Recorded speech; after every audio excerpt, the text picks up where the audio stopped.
मैं सुशील कुमार आपका हार्दिक स्वागत करता हूं direct power exam doji YouTube channel में। तो ये दूसरा पार्ट है इसका 205 का। तो चलिए 50 तक मैंने कर दिए थे सॉल्व। उसमें 2-4 क्वेश्चन ऐसे थे जो मुझे आंसर सही नहीं लगे और कुछ गलत भी क्वेश्चन हैं, तो उनके मैं बाद में दे दूँगा जैसे मुझे मालूम पड़ जाएंगे। अब इससे आगे चलते हैं। BOD का पूर्ण रूप क्या है? तो इसका ऑप्शन जो है सी जो है राइट आंसर है, बायोलॉजिकल ऑक्सीजन डिमांड, यानी सी ऑप्शन इसका राइट आंसर। नेक्स्ट है,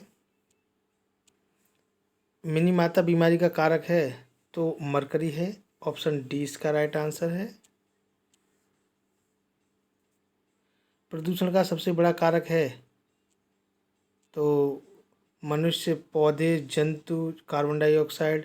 तो सबसे ज़्यादा प्रदूषण का सबसे बड़ा कारक मनुष्य ही है। मनुष्य ही सब जगह क्या कर रहा है? प्रदूषण कर रहा है।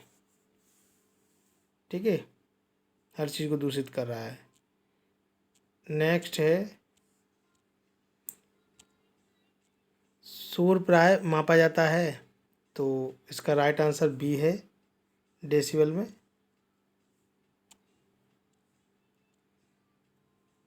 नेक्स्ट है, CNG का पूर्ण रूप है तो ऑप्शन डी है, compressed natural gas. D option इसका राइट आंसर है। क्लोरोफ्लोरोकार्बन प्रयुक्त होता है तो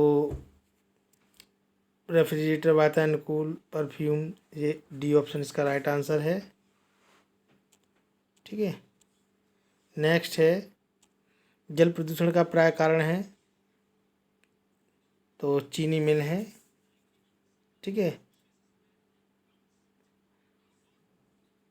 इसका 57 का जो है ऑप्शन डी है, चीनी मिल, ईट वगैरह ये सब।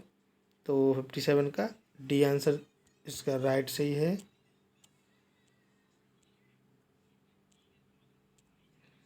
CNG है तो CNG का प्रोपेन, मेथेन, इथेन, ब्यूटेन क्या चीज़ है? तो 58 का ये बी मीथेन है। बी आंसर इसका राइट आंसर है। DDT का पूरा नाम है तो इसका नाम जो है, ये ऑप्शन डाइक्लोरो डाइफिन ट्राइक्लोरोइथेन है। ये ऑप्शन ए राइट सही है। ठीक है। सेकंड 60 का है, ओजोन क्षरण हेतु सर्वाधिक घातक माध्यम है तो 60 का ये ऑप्शन सही होगा। CFC जो है सबसे घातक है इसके लिए, ऑप्शन ए राइट आंसर है। और नेक्स्ट है, शुद्ध जल का pH होता है तो ये 7 होता है, ऑप्शन बी राइट आंसर है इसका। नेक्स्ट है, अम्ल वर्षा हेतु कारक गैस है तो अम्ल वर्षा हेतु कारक जो है SO2 है, ये वाली, और N2O। ठीक है, यानी ये दोनों ही हैं, ये और ये, यानी ऑप्शन इसका राइट आंसर डी होगा। इसका क्या होगा? डी ऑप्शन इसका राइट आंसर होगा। नेक्स्ट है, हरित गैस नहीं है तो 63 का डी, ये हरित गैस नहीं है। ठीक है। नेक्स्ट है, जल का प्राथमिक स्रोत है नदी, समुद्र, वर्षा, भूजल। तो 64 का जो आंसर सी होगा, वर्षा जल। सी ऑप्शन इसका राइट आंसर है। नेक्स्ट है आपका 65, जल प्रदूषण की पहचान की जा सकती है तो ऑप्शन ए, pH स्तर से माप के मालूम की जा सकती है। ठीक है, जल का pH मान कितना है। नेक्स्ट है, संपोषी विकास शब्द का अस्तित्व किस वर्ष आया? तो देखिए इसमें जो है ये प्रश्न ही गलत है, इसमें ऑप्शन ही नहीं है। लेकिन क्योंकि ये इन्होंने ऑप्शन दे रखा है इसके डी, ये वाला ये सही नहीं है। 1987 में इसकी अवधारणा आई, लेकिन आप लोगों ने अगर डी किया है तो उसका आंसर देंगे क्योंकि उन्होंने गलत ही प्रिंट किया है। तो जो क्वेश्चन गलत है उनके सभी को मिलेंगे। ठीक है ना, क्योंकि कुछ बच्चों ने इसलिए नहीं लगाया होगा, छोड़ा होगा। तो राइट आंसर वैसे संपोषी शब्द का विकास 1987 में दिया हुआ है। ठीक है, इस चीज़ को देखें।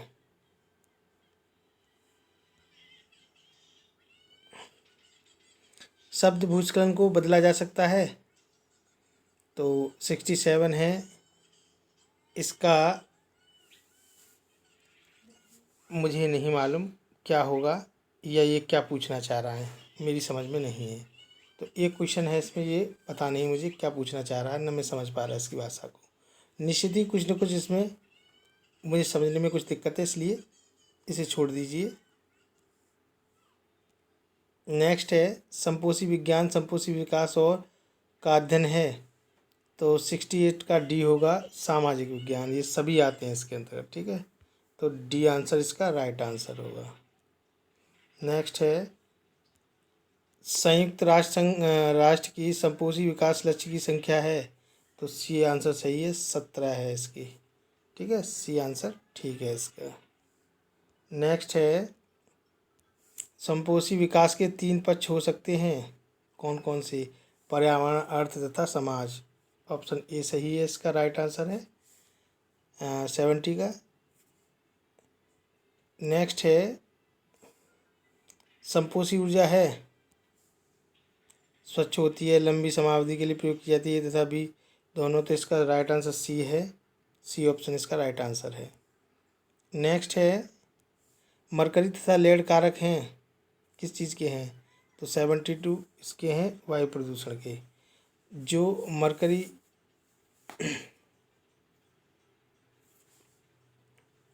नेक्स्ट है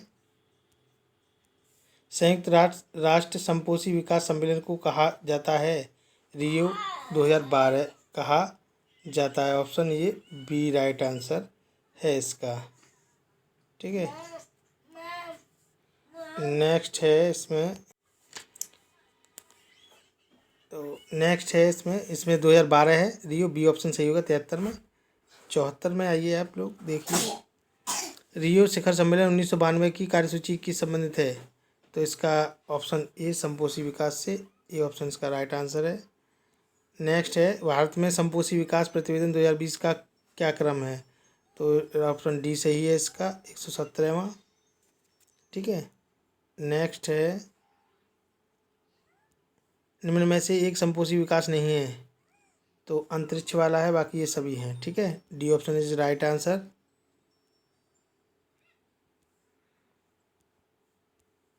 ऊर्जा के परंपरागत स्रोत हैं, तो परंपरागत स्रोतों में क्या चीज़ नहीं आती? 77 का जो है इनमें से कोई नहीं, डी होगा परंपरागत, ये गैर परंपरागत हैं जितने भी दिए तीनों। नेक्स्ट है ऊर्जा का गैर परंपरागत स्रोत है, तो मैंने बताया था आपको वायु, ये वाइंड एनर्जी जो है, डी ऑप्शन इसमें भी सही होगा, ठीक है। इलेक्ट्रॉनिक अपशिष्ट का विपरीत प्रभाव पड़ता है, तो कई चीज़ पे पड़ता है? कृषि पे पड़ता है, B option is right answer इसका, 79 का कृषि पे पड़ता है, ठीक है। नेक्स्ट है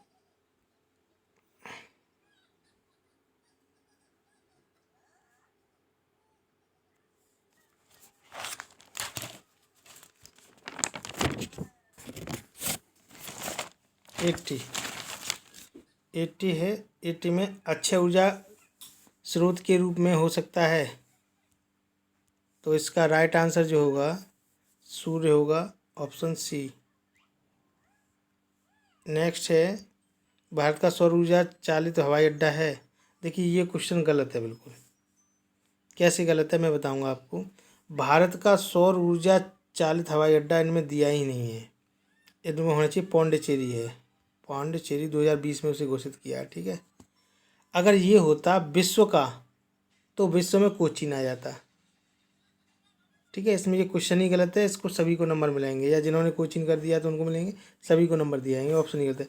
भारत का सौर ऊर्जा चालित हवाई अड्डा है, तो भारत का पूछ रहे हैं, तो भारत के नाम पे आता है पौंडीचेरी, और विश्व का सबसे पहला आएगा तो उसमें आएगा, ठीक है। ये क्वेश्चन इसलिए गलत है। नेक्स्ट है वैसे इसमें कोचीन है, लेकिन कोचीन जो है विश्व का सबसे पहला जो है वो सौर ऊर्जा चालित है, जो 2015 में घोषित किया था। लेकिन इन्होंने अब भारत का जो कहते हैं, भारत का सौर ऊर्जा चालित जो हवाई अड्डा है वो जो है पौंडीचेरी है, जिसे 2020 में घोषित किया है। ठीक है, तो एक नेक्स्ट है संपोषी कृषि के तत्व हैं, तो 82 के डी ऑप्शन, ये सभी हैं, तीनों ही हैं। ठीक है, D option is right answer है इसका। अजैविक तत्व हैं 83 सूर्य किरणें जो है ये अजैविक तत्व है, B answer is right answer है। ठीक है, नेक्स्ट 84 इसका आंसर है बी समुद्र तल, इसका आंसर बी।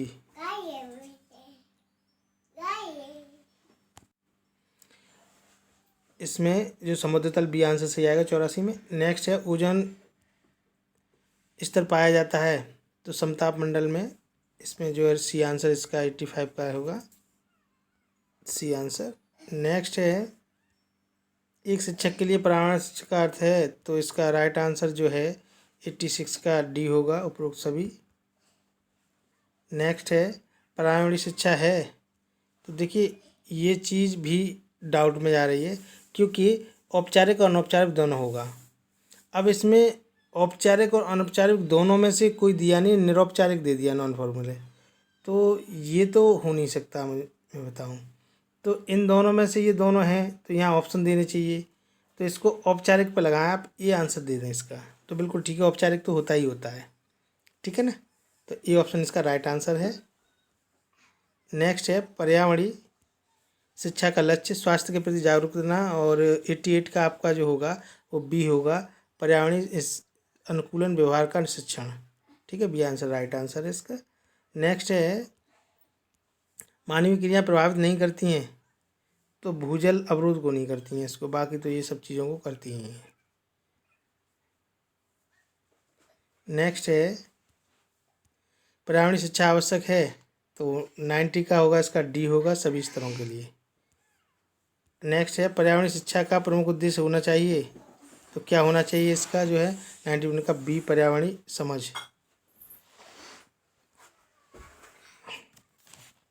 नेक्स्ट है 92 का जो है आपका आंसर वो सी है, सियोफाइट जो है। नेक्स्ट इसके बाद पर्यावरण रखता है, तो 93 का आंसर जो है सी दोनों होगा, और ये मेरी समझ में 94 मेरी समझ से बाहर है, तो 95 किसी जीवधारी के जीवन हेतु प्राकृतिक स्थान है, तो ये इसके अंतर्गत 95 के अंतर्गत ये आएगा, तो सॉरी ये नहीं, इसके वास आएगा, हैबिट, ये हैबिट, सी ऑप्शन इसका सही आंसर होगा, सी ऑप्शन। तो इसका जो आंसर है वो वास होगा, C option right answer. Next है 96, इसका आंसर जो है आपका ए होगा 96 का। ठीक है, नेक्स्ट है 97 का, तो इसका राइट आंसर जो होगा फ्रेंच होगा, सी ऑप्शन राइट आंसर है। नेक्स्ट है इसका आधुनिक कृषि जो है, तो इसका राइट आंसर बी होगा मृदा, B answer is right answer इसका। नेक्स्ट है 99 बी एक्वेरियम, इसका राइट आंसर होगा। ठीक है, नेक्स्ट है आपका टॉन्सले, देखिए यहाँ है ये पारिस्थितिक इकोलॉजी और इकोलॉजी सिस्टम दोनों में अंतर है। पहला जो पूछा है हंसले जो है उन्होंने इकोलॉजी शब्द का यूज़ किया है, और ये टॉन्सले ने जो है पारिस्थितिक, यानी राइट आंसर बी होगा इसका, पारिस्थितिक इको सिस्टम और इकोलॉजी दोनों में बहुत बड़ा अंतर है। ठीक है, तो इसका राइट आंसर होगा बी। ये मैंने दे दिए हैं, और ज़्यादा से ज़्यादा आपके मुश्किल से 4 या 5 क्वेश्चन उसमें होंगे, और 3 क्वेश्चन के करीब इसमें, 8 क्वेश्चन को छोड़ के 100 क्वेश्चन का मैं आंसर बिल्कुल राइट दे रहा हूँ, और उसके बाद भी आप कमेंट कर रहे हैं कि पहले क्वेश्चन सॉल्व कर लिया करो, आपका चैनल ऐसे नहीं चल पाएगा। मतलब अब मुझे पूछना पड़ेगा कि मेरा चैनल कैसे चलेगा।